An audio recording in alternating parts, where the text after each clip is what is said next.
வணக்கம்மா. வணக்கம். இப்போ உங்க ஊர்ல இப்ப பண்டிகை பிரச்சனைகள்னு இருந்துச்சு. அந்த பண்டிகையால நீங்க என்னென்ன பாதிப்புகள் அடைஞ்சீங்க, அதை பத்தி கொஞ்சம் சொல்லுங்க. என் பேரு சிவந்தி, ஊர் வன்னிக்குறைந்தல், திருநெல்வேலி மாவட்டம். எங்களுக்கு வன்னிக்குறைந்த கிராமம். மலையடி வரத்துல தான் நாங்க வாழ்ந்தோம். மலையில இருந்து எங்க ஊர் 4 கிலோமீட்டருக்கு தான் இருக்கு. ஊருக்குள்ள பண்ணி அட்டகாசம் தாங்க முடியல எங்களுக்கு. நாங்க எங்களுக்கு 14 வருஷமா இருக்கு. 14 வருஷமும் நாங்க சொல்லாத அமைச்சர் இல்ல, போராடாத இடம் இல்ல. கலெக்டர் ஆஃபீஸுக்கு போனோம், எங்களுக்கு அங்கேயும் நீதி கிடைக்கல. வனத்துறையிட்ட போனோம், எங்கம்மா வந்திருக்கீங்க, எங்க வனவிலங்கு அழிக்க வந்திருக்கீங்க, எங்களை வெளியே விரட்டி பத்திட்டாங்க. நாங்க 2 பேர் 47 ஆள் போய் பச்சை தண்ணி கூட குடியாம 11 மணிக்கு ஊருக்கு வந்தோம். 13 வருஷம் ஆச்சு போய். அமைச்சர்கிட்ட போய் சொல்லலாம்னு சொல்லி எங்க ஊர் மக்கள் சொன்னாங்க. அங்க ஒண்ணும் அமைச்சரை நீங்க பார்க்க முடியாது போங்கன்னு பத்திட்டாங்க. நாங்க அப்படியே ஊருக்கு வந்துட்டோம். ஊர்ல வந்து எத்தனையோ மீட்டிங்ல மேடையில இதைத்தான் சொல்லுவோம், எங்களுக்கு பண்ணி பிரச்சனை இருக்கு, யாராச்சும் தீர்த்து கொடுங்களே வேணும். யாரும் எங்களுக்கு வரல. எஜக்கராஜா அண்ணே ஃபங்க்ஷனுக்கு வந்தாங்க எங்க ஊருக்கு. அப்ப எங்க பக்கத்து கிணத்து, எங்க வடக்கிணத்து மாமாவை கூப்பிட்டு, மாமா நமக்கு இந்த பிரச்சனை இருக்குல்ல, அந்த அண்ணன்ட்ட சொல்லுவோம் அப்படின்னு சொன்னோம். அண்ணா, மாமா தம்பி எங்களுக்கு இவ்வளவு பிரச்சனை இருக்கு, நாங்க விவசாயமே பண்ண முடியல, எங்களுக்கு ஏதாச்சும் ஒரு நடவடிக்கை எடுங்களேன், நாங்க எல்லாத்தையும் சொல்லி பார்த்தோம், முடியலன்னு சொன்னாங்க. அப்ப சரின்னுட்டு அவங்க போயிட்டாங்க.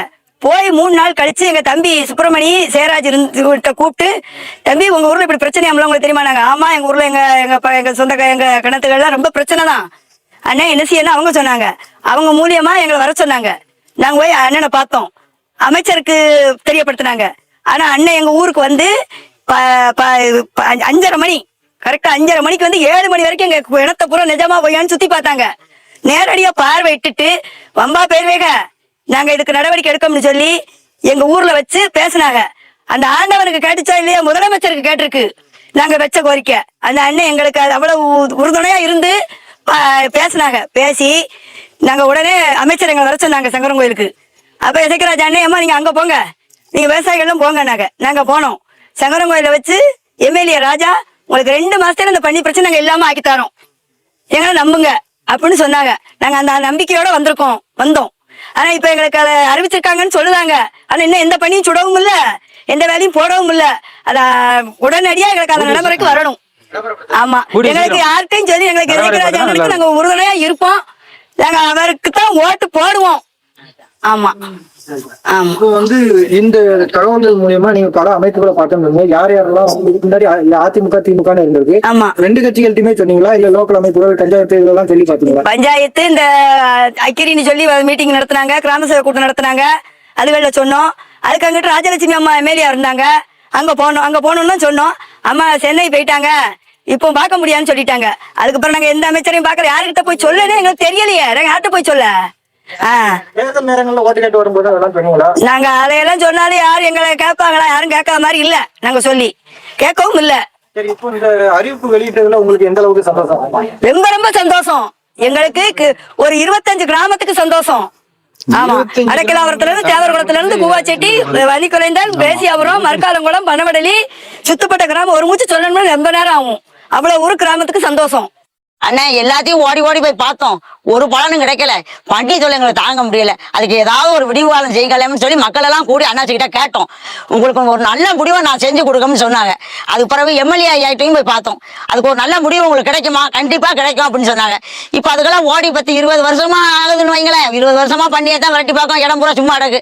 இந்த இடத்த வாங்கினதுக்கு வேற எல்லாத்தையும் பார்த்துருந்தாலும் கூட நல்லா இருந்திருக்கும், அதுவும் இல்லாம போச்சு. இப்போ பண்ணி ஒழிக்கிறதுக்கு ஒரு நல்ல ஒரு திட்டம் வந்திருக்கு, காதுல வாங்கியிருக்கோம். அது நடைமுறைக்கு செயல்பட்டு வந்துருச்சுன்னா எல்லாருக்கும் ரொம்ப நன்றி. எங்க இடத்துக்களையும் நல்லா பாடுபட்டு நல்லபடியா பார்ப்போம். எசக்கராஜ் அண்ணனும் நம்ம ஜெயராஜ், எங்க ஊர்ல ஜெயராஜ் மணி சுப்பிரமணி 2 பேரும் அண்ணன்கிட்ட அணி எப்படியெல்லாம் வருமோ அதுக்கு எவ்வளவு ஸ்பீடா நம்ம ரன்னிங் பண்ணி அதை இதை வாங்குவோமான்னு சொல்லி எங்களை நல்லா அவங்க வேலைக்கு போறான போல எங்களை மக்கள் இப்படி கஷ்டப்படுறாங்க ரொம்ப ஏக்கத்துல இருந்தாங்க. எங்களுக்கு நல்ல ஒத்துழைப்பும் கொடுத்தாங்க.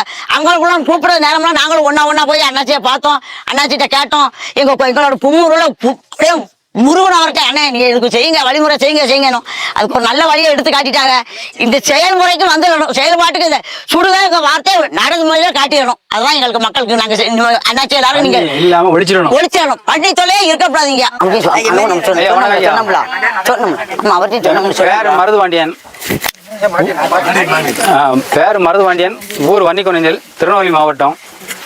நான் ஒரு சாதாரண சிறு விவசாயி. ஆனால் சிறு விவசாயி ஆனால் கொஞ்சம் எந்த மாதமும் வைக்க முடியாமல் நான் வந்து ரொம்ப நாளாகவும் காலங்காலமாக நான் விவசாயி கிடையாது. காலங்காலமாக விவசாய கூலி வேலைக்காரன் செய்யக்கூடிய ஒரு நம்பர் தான் நான். இப்போ தான் கொஞ்சம் இடம் வாங்கி அதை ஒரு கிணறாக்கி அதில் கொஞ்சம் விவசாயம் பண்ணிக்கிட்டு வரேன். அது விவசாயம் பண்ணி நான் ஒரு 5 வருஷ காலமாக தான் விவசாயம் பண்ணுறேன். இந்த 5 வருஷ காலமாக நான் ஒரு டைம் கூட அதில் எந்த மாசலுமே எடுத்தது மாதிரி என்னால் முடியலை. எந்த மாசல் போட்டாலும் அது வந்து நைட்டில் தோண்டிடுது. தண்ணி விட்ட உடனே எந்த ஒரு மாதலுமே அதில் எடுக்க முடியாத சூழ்நிலைலாம் இருக்குது. தென்னை மரம் வச்சேன். தென்னை மரம் வச்சது 5 அடி தோண்டி முதல்ல வந்து ஒரு 3 அடி தோண்டிட்டு ஒரு 50 மரம் வச்சேன். அந்த 50 மரமே எந்த மரமே இல்லை. அதுக்கு அப்பால் சேஜிபியை கூட்டு கொண்டு போய் ஒரு 5 அடி தோண்டி 5 அடி கிடங்குள்ளே தான் தென்னங்கன்று வச்சுருக்கேன். அதுதான் இப்போ நிற்கி அந்த மரம் தான் இருக்குது. வச்ச மரம் எதுவுமே இல்லை. அப்பள தூரத்துக்கு இந்த பன்னியினுடைய அழிம்பு அதிகப்படியாக இருக்குது. இதில் நைட்டுகளில் போய் காவல் காக்கணும்னாலாம் நம்மளால் போக முடியாது. எதுக்கு வந்தீங்கன்னா நம்மளை கொன்றும் போல அந்த ஸ்பீடில் தான் அது வருது. அறிவிப்பு வெளியிட்டது ரொம்ப சந்தோஷமாக இருக்குது. ஆனால் அந்த அறிவிப்பை நடைமுறை கொண்டு வந்தால் இதை விட சந்தோஷமாக இருக்கும். ஏதாவது இந்த பூமியை கலைச்சி சாப்பிட்டுக்கிடுவோம்.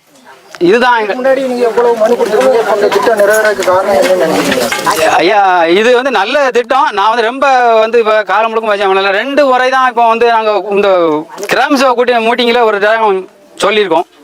அதுக்கப்புறம் அந்த போன மீட்டிங்களோட நான் வரல. ஏன்னா இல்லை 13 வருஷமா நான் இல்லை. ஏன்னா 13 வருஷமா நான் இல்லை, நான் விவசாயம் பண்ணலை. ஏன்னா நம்ம மக்கள் கூட விவசாயம் பண்ணியிருக்காங்க. அதுக்காக நான் மட்டும்தான் பண்ணலை. எனக்கு விவசாயமே இல்லாமல் இருந்தது. இப்போ தான் விவசாயம் இருக்குது. அதனால தான் நான் சொல்லுவேன். இப்போ 5 வருஷமாக தான் நான் விவசாயம் பண்ணிட்டு இருக்கேன். இந்த 5 வருஷத்துக்கு முன்னாடி மற்ற எல்லா விவசாயமே இருக்காங்க. அதுக்காக நான் மட்டும் இல்லைங்க, எல்லா விவசாயமே இல்லாமல் இல்லை, எல்லா விவசாயம் இருக்காங்க. இந்த 5 வருஷத்தில் ஒரு 2 மீட்டிங் வச்சாங்க. கிராம சபை மீட்டிங்கில் நான் ஒரு வட்டம் நான் இந்த மாதிரி பேசினேன். இந்த மாதிரி வனவிலங்கு இவ்வளோ கடுமையாக எங்களுக்கு பாதிப்பு பண்ணுது, இதை கொஞ்சம் நடைமுறைக்கு கொண்டு வாங்க அப்படின்னு. அவங்க எதையும் அதை செவி சாய்க்கலை. செவி சாய்ச்சி அதை கேட்டு கொடுவோம், அதை கேட்டு கொடுவோம் எதுவும் சொல்லவே இல்லை. அப்படியா அப்படின்ட்டு அதை பார்த்துக்கோங்கன்ட்டு அவங்க போயிட்டாங்க. இப்போ நம்ம அண்ணாச்சி இசைக்கிராஜா அவர்கள் ஒரு மீட்டிங்காக வந்தாங்க. அந்த மீட்டிங்கில் அவர்கிட்ட கொஞ்சம் இதை எடுத்து சொன்னோம். அவங்க பார்த்து மேல்முறையீடு பண்ணியிருக்காங்க. அதுக்கு பிற்பாடு இப்போ ஒரு ஆர்டர் பண்ணியிருக்காங்களாம். அதாவது பண்ணியை நாங்கள் சுட்டு கொண்டுருவோம் அப்படின்னு ஆர்டர் போட்டிருக்காங்களாம். இதை நடைமுறைக்கு கொண்டு வந்தால் மற்ற இசைக்கிராஜா இல்லை, இந்த இருக்கிற எம்எல்ஏ, எம்பி, மந்திரி, முதலமைச்சர் எல்லாத்துக்குமே ஒரு நன்றி.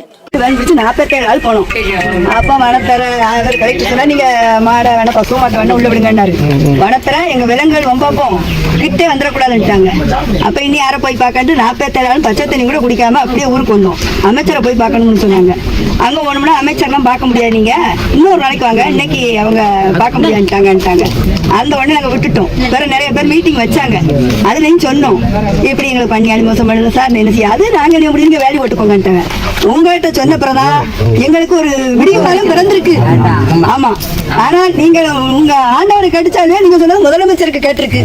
எங்களுக்கு கோரிக்கை நிறைவேறும்னு நம்பிக்கை இருக்கு.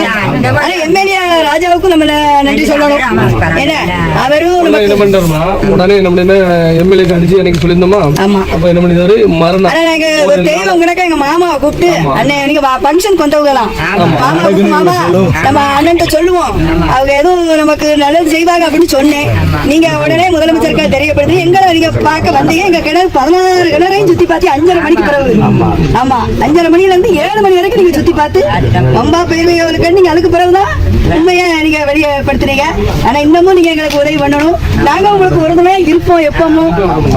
ஆமா, நம்ம உங்களை அதாவது உங்க எல்லாத்தையும் வந்து நம்ம வந்து அதாவது ஒரு மாதாந்திரத்துக்குள்ள அதாவது எப்படின்னா அது ஒரு உங்களை எல்லாத்தையும் ஒரு ஓட்டு வங்கியாவோ ஒரு அரசியலுக்கு வேண்டியோ நான் பார்க்க முடியாது. இன்னைக்குமே உதவின்னு கேட்டு வர எந்த மக்களையும் நம்ம சைடுல ஆபத்துன்னு வரும்பொழுது அதை நம்ம நிறைவேற்றி கொடுக்கணுங்கிற ஒரு இடம் தான். நான் அதிகாரத்தில் இல்லாமல் இருந்தாலும் இன்னைக்கு வந்து லட்சக்கணக்கான கிராம மக்கள் நம்ம பின்னாடி இருக்காங்க. அந்த கணக்கு வச்சுதான் நம்ம சமுதாயம் நான் என் பேச்சு அந்த அரசாங்கம் கேட்டுன்னா நீங்க எல்லாரும் என் பின்னாடி இருக்க வந்தா இசைக்கிராஜா சொன்னா அவ்வளவு கூட்டம் சேரும் வரும் போகணும். அதை வச்சுட்டு 4 வருஷம் போராடி இருக்கோம் அந்த பண்டிக்காக.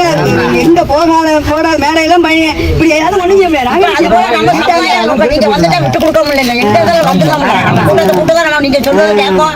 நாங்க எங்க இடத்துல கூட கேட்கும். அதுக்கு பதில நீங்க எங்களுக்கு கொடுக்கீங்க. நாங்களும் உங்களுக்கு பின்னால எனக்கு நீங்க உங்க பிள்ளைகள் நல்லா ஆகணும், நீங்க நல்லபடியா சந்தோஷமா இருக்குங்கிற ஒரு கனவு நான் ஓடுறது. மற்றபடி எந்த ஒரு விஷயமும் கிடையாது.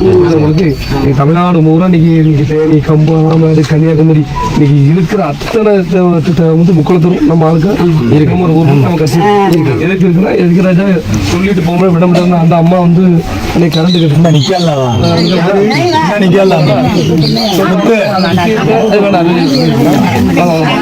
முன்னாடி தெரியாது. அதனால ரொம்ப மகிழ்ச்சியா இருக்கு. ஒரு விஷயத்தை வந்து எனக்கு அவ்வளவு சீக்கிரம் என் பிள்ளைக்கு ஒரு படிப்பு போயிட்டு நல்ல கண் திறந்தது. ரொம்ப நன்றி. அதாவது அந்த விஷயத்தை ஒரு விஷயத்தை வந்து மேல பேசணும்னு சொல்லி ஒன்றும் கிடையாது. உங்களை அந்த கோரிக்கை நிறைவேற்றுறது ஒரு ஆசை. அதுவும் இல்லாமலே இதெல்லாம் உங்களுக்கு நிறைவேற்றணும். அப்ப நான் நாளைக்கு ஒரு நல்ல இடத்துல இருக்கும்போது உங்களை விட்டுருவோம்னா கண் திறந்து